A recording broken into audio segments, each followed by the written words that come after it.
here at the back of the shop, you're going to grab the hose and you're going to grab through the window grate, the fan grate. Come around and you're going to put it, hook it like this, twist it, and lock it, just like that. Put it on, push,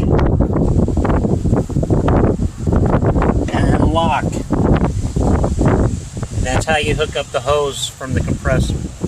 As you got your hose hooked up, you're going to come here and you're going to open up the door, the hatch, and then you're going to turn the key to on.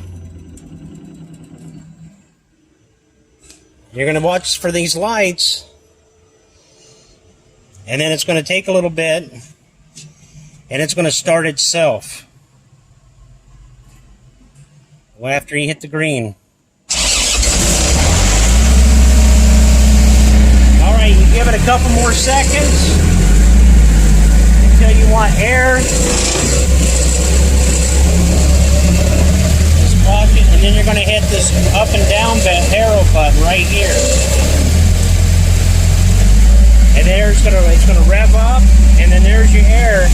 So once you get to that point, after you got your hose,